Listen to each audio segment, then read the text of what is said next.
Best varicose wines చికిత్సనే పొందండి. నొప్పి లేని చికిత్స కోసం సంప్రదించండి ఎవిస్ హాస్పిటల్. నమస్తే రమగారు. నమస్తే జయ. రమగారు, ఈ రోజుల్లో మనము ఆస్తులకు సంబంధించి మన తండ్రులు తాతాస్తులు అయితే వీలునామా రాస్తున్నారు. అది కూడా సాక్షి సంతకాలతో సహా పెట్టించడం, ఒక అడ్వకేట్కి చూపించడం, ఇలాంటివన్నీ చాలా జాగ్రత్తగా చేస్తున్నారు. అయినా కూడా గొడవలు, ఇష్యూలు ఇవన్నీ మామూలే కదా. అయితే ఇదివరకు రోజుల్లో అసలు ఎలా ఉండేవండి పంపకాలకు సంబంధించి? తదనంతరం ఏం చేసేవారు? రాసేవాళ్ళు ఇలాగే వీలునామా ఉండేదంటారా? వీళ్ళమాలు రాసేవాళ్ళు. గ్రామాధికారులు వాళ్ళు సంతకాలు పెట్టేవాళ్ళు. తహసీల్దారు తహసీల్దార్ కరెక్టేనా? రైట్. తహసీల్దార్లు, తర్వాత మున్సబులు, కరణంగార్లు, మున్సిబులు కరణంగార్లు వీళ్ళు సంతకాలు పెట్టేవాళ్ళు.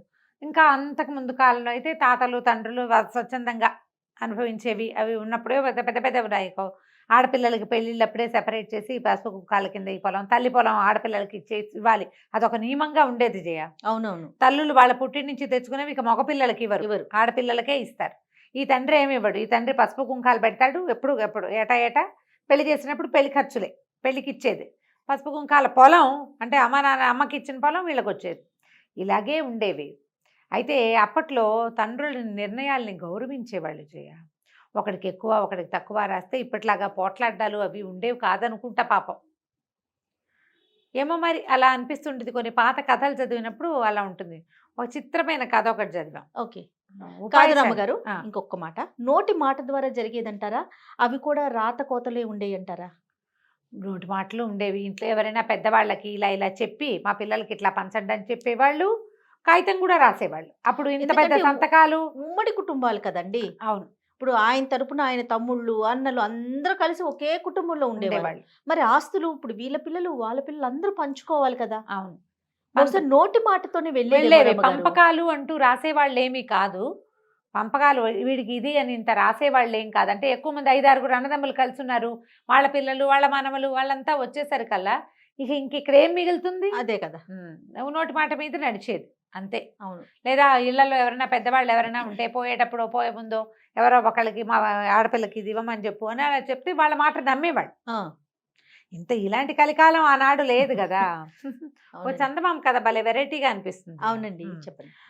ఒక ఆయన ఒక భూస్వామి ఉండేవాడట ఒక ఊళ్ళో. ఆయనకి 2 కొడుకులు ఉండేవాడు. పెద్దవాడు కొంచెం అమాయకుడు, చిన్నవాడు మంచి తెలివైనవాడు. ఆయన చాలా విషయాల్లో గమనించేవాడు. పెద్దవాడు తూచా తప్పకుండా చెప్పిన పని చేయటము, ఏది చెప్తే అది చేయటము, చెప్పిన మాట వింటము అంతే. రెండో వాడు ఒకటి చెప్తే 2 చేసేవాడు. ఏమీ చెప్పపోయినా ఏదో ఒకటి చేసేసేవాడు. తెలివి వాడికి, మంచివాడేవాడు. అయితే ఈయన ఏం చేశాడంటే ఆయన కొంచెం సడన్గా అనారోగ్యం వచ్చింది. ఆయన జాతకంలో కూడా ఏదో మారకం ఉందని కనపడింది. ఆయన ఊరి గ్రామాధికారితోటి మాట్లాడి నేను విల్లు రాద్దాం అనుకుంటున్నాను, మరి కాసేపు వచ్చి మా ఇంటి దగ్గర నాతో పాటు కూర్చోండి అన్నాడు. అనేసరికి వచ్చాడు ఆయన. 2 కలిసి మాట్లాడుకున్నారు. ఏమేమి ఉన్నాయి, పొలాలు ఏమున్నాయి, ఈ పొలం ఇంత పొలము ఇంత ఇల్లు ఉన్నాయి, నా ఆస్తి అంతా పెద్దవాడికి చెందేలా రాస్తాను, చిన్నవాడికి ఏమి ఇవ్వనంటే ఆయన ఆశ్చర్యపడ్డాడు. అదేమిటది అలాగా, అట్లా ఎట్లా అంటే మీకు తెలియదండి, మా పిల్లలు పెళ్ళిళ్ళు అవి అయ్యాక ఈ పెద్దవాడి అమాయకత్వం వల్ల వాడు ఏమీ లేకుండా పోతాడు. పోనీ బతుకు తెరువు తెలిసిన వాడు కాదు, ఏమీ లేకపోయినా ఏదో రకంగా బతుకుతాడులే అనుకోవడానికి వీల్లేదు. చిన్నవాడికి ఏమి ఇవ్వకపోయినా పర్వాలేదు, వాడు బతుకువాడు బతికేస్తాడు. వాడు ఇంటెలిజెంట్. ఇక్కడ ఉన్న నాళ్ళు నడిచిపోతుంది, ఇక్కడ ఉన్న నాళ్ళు నడుస్తుంది. ప్రత్యేకంగా వాడు వేర్పాటు పడ్డప్పుడు వాడికి ఆస్తి ఏమి ఉండదు. ఓకే. అంటే ఆయన గ్రామాధికారి ఒప్పుకోలేదు. కానీ ఆయనంత నొక్కి ఒక్కడి నుంచి చెప్తుంటే ఏం చేస్తారు, సరే కాగితం రాసి, అవో పెద్ద కాగితాల మామూలు కాగితం మీద వివరాలు అలా రాసి సంతకం పెట్టేవాళ్ళు. అది ఆ గ్రామాధికారి దగ్గరే ఉండేది. కొంతకాలం గడిచాక ఆయన కాస్త చనిపోయాడు. చనిపోయేసరికల్లా ఏమైంది, ఆ గ్రామాధికారి దినవారాలు అవి అవుతాయి కదా, అయ్యాక అది పెద్ద దశదిన కర్మలో ఏవో అయిన తర్వాత వచ్చి, ఏమయ్యా మీ నాన్న వీలునామా రాశాడు, ఆస్తి అంతా పెద్దవాడి పేరు మీద రాసేసాడు, ఇల్లు పొలాలు అంటే. చిన్నవాడికి ఆశ్చర్యం వేసింది, మా నాన్న ఇంత అన్యాయం చేశాడా నాకు, ఇలా ఎందుకు చేశాడు అని. పెద్దవాడు ఆశ్చర్యపడు, అదేంటి మా నాన్న అట్లా ఎట్లా చేశాడు, మేమిద్దరం ఉంటే చెరిసగం కదా, మేమిద్దరం ఉన్నాం చెరిసగం చేయాలి, అంతా నా పేరు మీద రాయటం ఏమిటి విచిత్రంగా, ఏం పొరపాటు పడ్డాడో మా నాన్న, ఆయన ఏదో పొరపాటు పడ్డాడు అట్లా ఎట్లా చేస్తాడు అంటాడు పెద్దవాడు, ఇలా ఎందుకు చేసుంటాడు అని చిన్నవాడు. సరే కొద్ది రోజులు గడిచాయి. చిన్నవాడు రికామిగా అటు ఇటు తిరుగుతున్నాయి. పెద్ద అబ్బాయి అన్నాడు, అరే పెళ్లి సంబంధాలు వస్తున్నాయి, పెళ్ళిళ్ళు చేసుకుందాము, మరి నాన్న రాస్తే రాశాడులే, నేను ఇచ్చేస్తాను సగం నీకు, నువ్వు మన ఇద్దరం కలిసే ఉందాము, సగం ఆస్తి నీ పేరు మీద ఇప్పుడే పెట్టేస్తా, ఇంట్లో చెరిసగం వాడుకుందాం, పెళ్ళిళ్ళు అయ్యాక మరి పొలం కూడా చెరిసగం రాసేసుకుందాము అంటే చిన్నవాడు ఒప్పుకోలు. నాన్న ఇలాంటి వాక్యం రాశాడు అంటే, పైగా గ్రామాధికారి దగ్గర కూర్చోబెట్టి రాయించాడంటే తను చెప్పింది మనం చెయ్యాలనే కదా ఆయన ఉద్దేశం. నాకు ఎందుకు ఇవ్వలేదో చూద్దాం, ఇప్పట్లో ఏం పెట్టుకోవద్దు, సంబంధాలు వస్తే నువ్వు పెళ్లి చేసుకోమన్నాడు. రికామిగా తిరుగుతూ ఉండేవాడు. ఈయనకి ఏదైనా అన్నయ్యకి సహాయం చేశాడు. ఇక అతనికి అక్కడ ఊళ్ళో ఉండబుద్ధి కాల. ఊళ్ళో వాళ్ళంతా ఒక రకంగా మాట్లాడేవారు, సహజం కదా, వీడు పోచుకోవాలి రాడు, అందుకే వీడికి ఇవ్వలేదు, అలాంటి మాటలు వచ్చేవి. తమ్ముడిని ఈ చిన్నవాడు అన్నాడు, అన్నయ్య నేను పక్కన ఏదైనా నగరానికి వెళ్తానురా, ఎక్కడో చోట పొట్టపోసుకుంటాను, ఏముంది ఎప్పుడు కావాలంటే నీ దగ్గరికి వస్తా. పాపం అన్నయ్య బాధపడుతూనే ఒప్పుకున్నాడు. సరేనన్నాడు. వీడు ఆ ఊరు ఈ ఊరు చూసుకుంటూ ఒక పెద్ద నగరానికి చేరాడు. చుట్టుపక్కల పల్లెలు ఉన్నాయి, చిన్న చిన్న పట్టణాలు ఉన్నాయి, నగరానికి చేరాడు. ఆ నగరానికి చేరితే ఏమైందంటే, నగరపు దీంట్లోనే పెద్ద భవంతి కనపడింది. ఎంత పెద్దదో! ఈ భవంతి ఎవరిది ఏమిటి అని అక్కడ వాకిట్లో ఉన్న వాళ్ళని ఎవరినో అడిగాడు. ఆ భవంతిలో ఎవ్వరూ లేరు, గేటు కూడా తాళాలు వేస్తుంది. భవంతి బయట ఉన్న చెట్ల కింద కూర్చున్నాడు ఇతను. ఈ ఇల్లు ఎవరిది మామూలుగా అడుగుతారు కదా, అడిగేసరికి రాజుగారిదేను, ఆయనే 10 లక్షలు వ్యయం చేసి కట్టాడు. మరి ఇంత కట్టిన తర్వాత ఏదో దయ్యం ఆశించింది ఇందులో, సంవత్సరం 2 ఏళ్ళ నుంచి మూత పెట్టే ఉంది, ఎప్పుడైనా వచ్చి తాళాలు తీస్తారు, దయ్యం గోలకు పారిపోతారు, ఎవ్వరూ ఉండట్లేదు రా అని అన్నాడు. అంటే మరి నేను ఉంటానన్నాడు. వీడు ఉండటానికేముంది, రాజుగారిని అడిగి తాళాలు తీసుకుని ఉండొచ్చు, ఆ ఇంట్లో నుంచి దయ్యాన్ని వెళ్ళగొట్టిన వాళ్ళకి 1,00,000 రూపాయలు బహుమానం ఉంది, మరి నువ్వు వెళ్ళి రాజుగారితో మాట్లాడి నేను ఉంటానంటే ఎవరైనా ఆ ఇంట్లో ఉండొచ్చు, ఉండగలిగితే అదే కదా, దాంట్లో నుంచి ఆ దయ్యాన్ని తరిమేయగలిగితే అదే చాలు రాజుగారికి అనేసరికల్లా ఈ చిన్నాడు ఏం చేశాడు, రాజుగారి దగ్గరికి పోయాడు. అప్పట్లో రాజులంటే ఇలాంటి ప్రమాదకరమైన రాజులు కాదు, మామూలు సింపుల్ వాళ్ళే. రాజుగారి దగ్గరికి సులభంగానే ప్రవేశం లభిస్తుంది.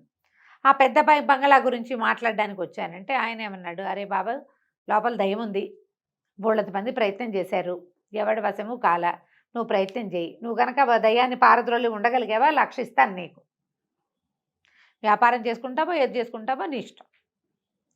అక్కడి నుంచి అబ్బాయి ఏం చేశాడు, చూద్దాం అదేమిటో చూడాలి అని చెప్పేసి ఆ బిల్డింగ్లోకి వెళ్ళాడు. దీనికి మొదలు ఏం జరిగిందంటే, గ్రామాధికారి ఉన్నప్పుడు మా పెద్దవాడు అమాయకుడు, రెండోవాడు తెలియగలాడు అని చెప్పినప్పుడు వాళ్ళిద్దరికీ ఒక టెస్ట్ పెట్టాడు వాళ్ళ నాన్న. అదేమిటి ఏమని చెప్పాడు, పెద్ద అబ్బాయిని కేకేసి, ఒరే అబ్బాయి 2 అడుగుల చదరము 2 అడుగుల లోతు గొయ్యి అంటే ఎంత ఉంది, 2x2 అనమాట. 2 అడుగుల చదరం ఉంది, 2 అడుగుల లోతు, ఎంత మట్టి వస్తుందిరా అని అడిగాడు. ఓ బుట్టెడు మన్ను వస్తుందేమో నాన్న అన్నాడు పెద్దవాడు. బుట్టెడు మట్టి వస్తుంది. వాడు వెళ్ళిపోయాడు. చూసాడండి వీడి తెలివి, బుట్టెడు ఎట్లా వస్తుంది, అక్కడ ఎంత ఉందో అంతే వస్తుంది. 2x2లో ఎంత మట్టి ఉంటుంది. అక్కడి నుంచి రెండో వాడిని పిలిచాడు. పిలిస్తే 2 అడుగుల చదరం 2 అడుగుల లోతు ఉన్న గోతులోంచి ఎంత మట్టి వస్తుంటే, ఏ మట్టి వస్తుంది, ఏమి రాదు నాన్న అందులోంచి అన్నాడు. ఇంతే గొయ్యి, ఏమీ రాదు అందులోంచి అన్నాడు. చూసారండి మా వాడి పెద్దవాడికి తెలివి లేదు, వీడు చాలా తెలివైన వాడు, వీడు బతికేస్తాడని చెప్పాడు. అయినా అది అప్పుడు జరిగిన సంగతి. ఓ 2 సంవత్సరాలు గడిచిపోయింది. ఈ అబ్బాయి ఏం చేశాడు, ఆ బంగళా తాళాలు రాజుగారు ఇచ్చినప్పుడు తాళాలు తీసుకున్నాడు. తీసుకొని లోపలికి వెళ్ళాడు. లోపలికి వెళ్తే బాగుంది, పెద్ద భవనం, చాలా పెద్దది, బోలెడన్ని గదులు, చుట్టూతా పెద్ద తోట, మంచి పరికరాలన్నీ ఏర్పరిచి ఉన్నాయి, అంటే వసతులన్నీ ఉన్నాయి బిల్డింగ్లో, బాగుంది చాలా. సరే ఒక సోఫా లాంటిది ఉంటే మనవాడే పోయి దాని మీద కాళ్ళు జాపు కూర్చున్నాడు. కూర్చుంటే కొంచెం రాత్రి అయ్యేసరికి లోపలికి ఒక తెల్లటి ఆకారం తేలుకుంటూ వచ్చింది. ఎవరు నువ్వు అని ఒకళ్ళనొకళ్ళు ప్రశ్నించుకున్నారు. ప్రశ్నించుకుంటూ ఎన్నాడు నువ్వేమిటో ఇక్కడ ఉన్నావుట, రాజుగారు భయపడుతున్నాడు, ఎవరిని ఉండనివ్వట కదా, అసలు నీకేం కావాలి, నువ్వు ఎందుకు వచ్చావు ఇందులోకి, ఇక్కడ ఎవ్వరూ లేని దాంట్లోకి ఏం కావాలి నీకు, నీ గాల్లో తేలే బతుక్కి నీకు ఒక గది చాలదు, ఇంత బిల్డింగ్ కావాలా అంటే నాకు ప్రశ్న ఉంది, ప్రశ్నకి సమాధానం కనుక ఎవరైనా చెప్తే వెళ్ళిపోతాను నేను, వచ్చిన ప్రతివాడిని అడిగా ఎవడూ చెప్పలేకపోయాడు, మొదటి రోజు నుంచి చూస్తున్నా ఎవడు సమాధానం చెప్తాడు అని, అడుగు నువ్వేం అడుగుతావు అన్నాడు. 2 అడుగుల చదరము 2 అడుగుల లోతు ఉన్న గుంటలో ఎంత మట్టి వస్తుంది అని అడిగింది దయ్యం. అడగంగానే కుర్రాడు నిర్ఘాంతపోయి ఏమీ రాదు నాన్న, అది చిన్న గొయ్యి కదా అన్నాడు. అనగానే వెంటనే దయ్యం గాల్లో కలిసిపోయింది. ఓహో. ఆ ప్రశ్న ఆ ఇంట్లోకి వచ్చిన ప్రతి వాళ్ళకి సంధించబడింది. ఒక్కడు దానికి సమాధానం చెప్పాల. దానికి సమాధానం సాటిస్ఫైడ్గా చెప్పగలిగిన వాడు ఎవడు? వీడే. వీడు చెప్పాడు, వీళ్ళ నాన్నే. ఇతను చూస్తూ ఉండగానే ఆ దయ్యం అట్లా పొగలాగా మారిపోయి గాల్లో కలిసిపోయింది. దయ్యం లేదు, పడుకుని నిద్రపోయాడు. నాన్న ఏం చేయబోయాడంటే వీడి తెలివికి పరీక్ష పెట్టి వీడిని రాజుగారి దగ్గర ప్రవేశపెట్టాడు. పల్లెటూరులో ఉండవలసిన వాడు. ఓ ఇల్లు, ఓ 10 ఎకరాల పొలము, అది ఎక్కడా 1,00,000 రూపాయలు, రాజుగారి దగ్గర ఉద్యోగము ఎక్కడా. అక్కడి నుంచి రాజుగారికి పొద్దున్నే కబుర్ చేశాడు, దయ్యం లేదు, నిరభ్యంతరంగా మీరు ప్రవేశించవచ్చు ఇందులో అని. ఆయన అన్నాడు, వారం రోజులు నువ్వు మా దగ్గర ఉండు, చూస్తాను నేను అన్నాడు. 1 వీక్ రాజుగారికి గెస్ట్గా రాజభోగాలు అనుభవిస్తూ ఉండిపోయాడు చిన్నవాడు. వారం రోజుల పాటు పొద్దునో గుంపు సాయంత్రమో గుంపు పోయి ఆ భవనంలో పడుకునేవాళ్ళు. పొద్దున వంటలు చేసేవాళ్ళు, తినేవాళ్ళు. సాయంకాలం వచ్చిన వాళ్ళు ఆ వంటలు తిని రాత్రి పడుకునేవాళ్ళు. 1 వీక్ పూర్తిగా టెస్ట్ చేసిన తర్వాత వాళ్ళకి తెలిసింది ఇందులో ఏ దయ్యమూ లేదు అని. ఓహో. బిల్డింగ్ పూర్తిగా స్వాధీనం పడిపోగానే రాజుగారు చక్కగా సాంగంగా గృహప్రవేశం చేసుకున్నాడు.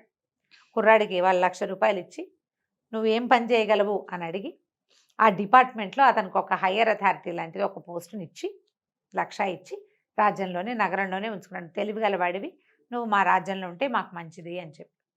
ఇక ఇతను ఎప్పుడూ పల్లెటూరు వెళ్ళ, హాయిగా రాజభోగాలు అనుభవిస్తూ పెద్ద ఉద్యోగాన్ని అనుభవిస్తూ ఒక ప్రశ్నతోటి మా నాన్న ఇంతది నాకు కట్టబెట్టాడు అనుకుని సంతోషంగా ఉన్నాడు. తండ్రి వీలరామారావు చూసావు ఎలా రాశారు, ఆస్తి రాయల, వాడి తెలివి ఎక్కడ ఫ్లరిష్ అవుతుందో అక్కడికి తీసుకెళ్ళి పెట్టాడు. ఇలా ఎన్ని కథలుంటాయో ఈ వీలునామా కథలు చందమామలో. భలే బాగుంటాయి. చాలా బాగుందండి. రైట్ రమ్ గారు, నమస్తే. నమస్తే.